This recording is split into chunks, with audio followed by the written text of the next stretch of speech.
Okay, so good day, welcome to my tutorial, and today, simply put, what we are going to be doing is we are going to be creating a calculator. Now, the calculator that we are going to be creating is going to be quite simple, and all it's going to do is actually add two numbers. So this is a proof of concept as to how it works. So as you can see, I placed in 4 here and 4 here, and then when you click on add, it's going to add the two numbers. So let's take a look at how we can go about creating this calculator. Now, I am going to be using Flutterflow. Flutterflow is basically a software that is created to create a low-level abstraction of the Flutter framework, which is created by Google, and it allows you to essentially be able to create applications without having to code. So as of recently, it's become my tool of choice, and so that is what I am going to do. To sign up for Flutterflow, all you have to do is come to app.flutterflow.io, and you can log in using your Google account, and this is the dashboard that you're going to first come to. Now you're going to click on create new, and then what you're going to do is you're going to add in over here the name of the project. So I'm going to put calculator with 2 R's because I already have one here, and then you're simply going to click on create blank. It's going to load a little bit, and then once this is loaded up, you can just click on skip over here. These are certain configuration settings that you can have for your project, but we won't be needing any of that today. So here we are. This is our blank project.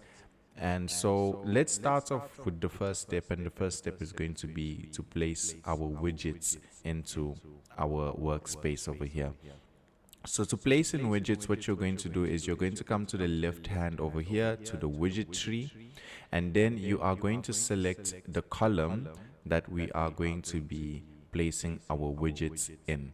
So if you don't know what widgets are essentially the components that interact within your application to bring about, expected outputs. So in our case over here, we are going to be placing in 2 text fields, and these are going to be responsible for taking the inputs into our application.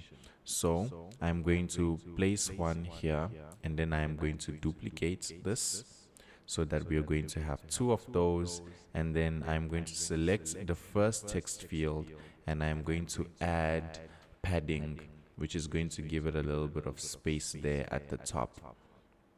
You can click on this icon over here if you would like to know what your application is going to look like on a real device in real time as you're developing. So we are going to add those 2, and then we are also going to add in a button. So to add in a widget, you're going to click on this icon, and then you're going to select button, and then we are going to add one more widget, which is going to be a text widget, and this text widget is going to hold our answer. So I'm going to click on button. I'm going to add some padding at the top so that we're going to have some space there, and I'm going to do the same with the text widget. So I clicked on it, and then I'm going to add padding of 15, and I'm also going to just increase the font size so that it's going to be a little bit more visible. Now that we have our components, let's move on to the second step. And the second step is we are going to need to create a variable that will store the answer once we have clicked on this button to calculate it. So to add a variable, we are simply just going to place in a page state variable. So to add a page state variable, what you're going to do is you're going to come up here to the top, and you're going to click on this so that you can select the roots widget. So the roots widget is basically the widget that houses the entire canvas that you have over here. And what you're going to find is you're going to have this icon here on the right hand side, which if you hover over, it says state management.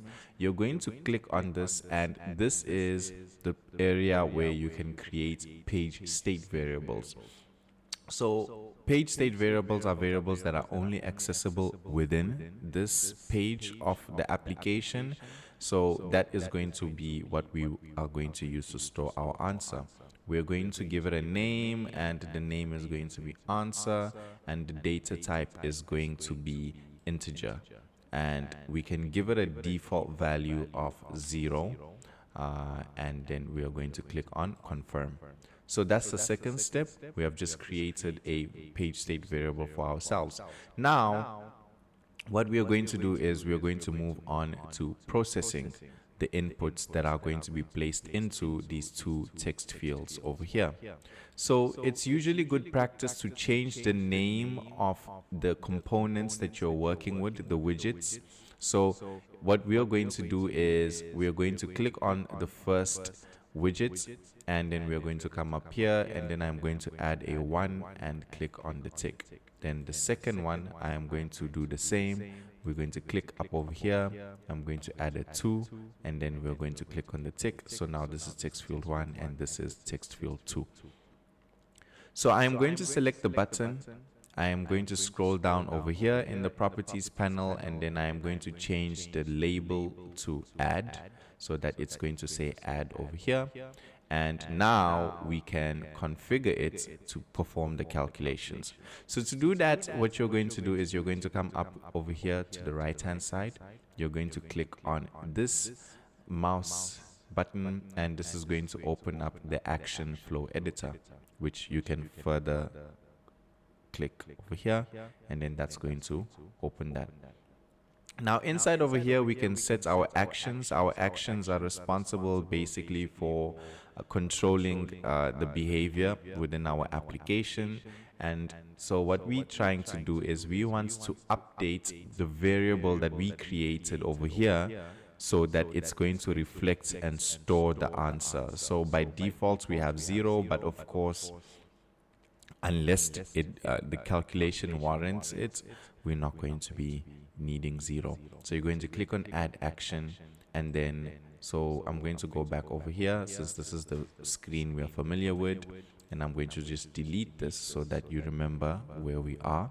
Going to click on add action, and then here on our right hand side in the search field, I am going to search for updates. And then I'm going to scroll down, and under state management I am going to select update page state. So now once we've selected that, we can then click on set fields, add fields, and then we are going to select the answer that we are trying to update, the variable that we're trying to update. So they're going to ask you for the update type. You're going to click on this, and then what you're going to select is set value. So there's a reset value, which would reset the value back to its default, and then there's increments or decrements, which would either increase or decrease by a specified amount.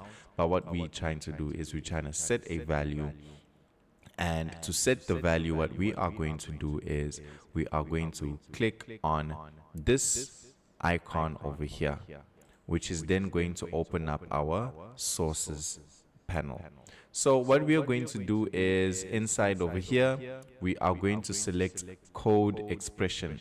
So basically what we are trying to do is we're going to use the code expression feature to perform the calculation and then store the answer inside of the answer page state variable that we've created.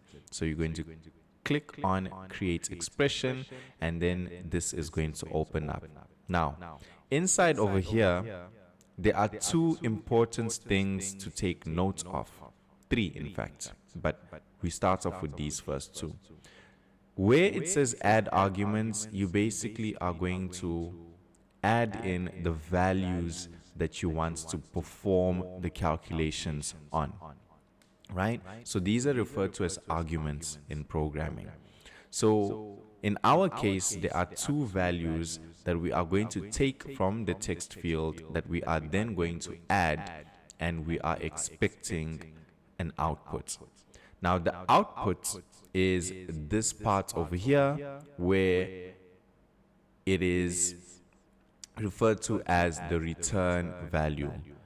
Now, this option over here allows us to control the data type of the value that is going to be returned, but in our case, we are going to keep it as integer. So this takes in the inputs, and then this allows us to control the outputs, and then under expression, this is then responsible for the processing. So we are going to click on add arguments. I'm going to click on this arrow over here where I can change the name if I want to. So maybe I can change this instead to num1, and then I'm going to change the type to integer. Why? Because the expected input is a number, and that would then make it qualify as an integer. So we're going to click on integer, and then the value of the number of the argument, we're going to need to get it from the text field. So we are going to click inside over here, and then what we are going to do is we are going to scroll down to widget state. We are going to click on this, and then we are going to select text field 1. Remember, we changed the value here, so we're going to select text field 1. So that's our first argument, which is num1. Now let's add the second one. This time I'm going to speed it up a little bit more. We're going to say num2. This is going to be an integer, and then we're going to scroll down to widget states, and we're going to select text field 2. Now that we've done that, we can use the names that we have given to our two arguments to then write out our code expression. So how do we do that? We are simply going to go into here, and we are going to say num1 plus num2, and that's it. So we're taking the first argument, the second argument, we're adding them, and then we are expecting a return. So before we click to confirm, you need to first check for errors by clicking on that. Then it's going to check, and then once it does, you can then click on confirm, and voila. Now once you have done this, you have basically taken the two values from the text fields, you clicked a button, a code expression was generated, and then the answer was stored inside of page state. Now we need to output that value. To output it, we're going to click on this text field here, and then we're going to come to the properties panel, and we're going to click on our sources icon next to text. Then what we are going to do is we're going to come here to combine text. So combine text is a feature that allows you to basically add multiple values and concatenates them and store them inside of one text widget. So we are going to use that to basically say the answer is, and then we are going to add the text widget. But inside here, I am just going to press on the space bar to add space.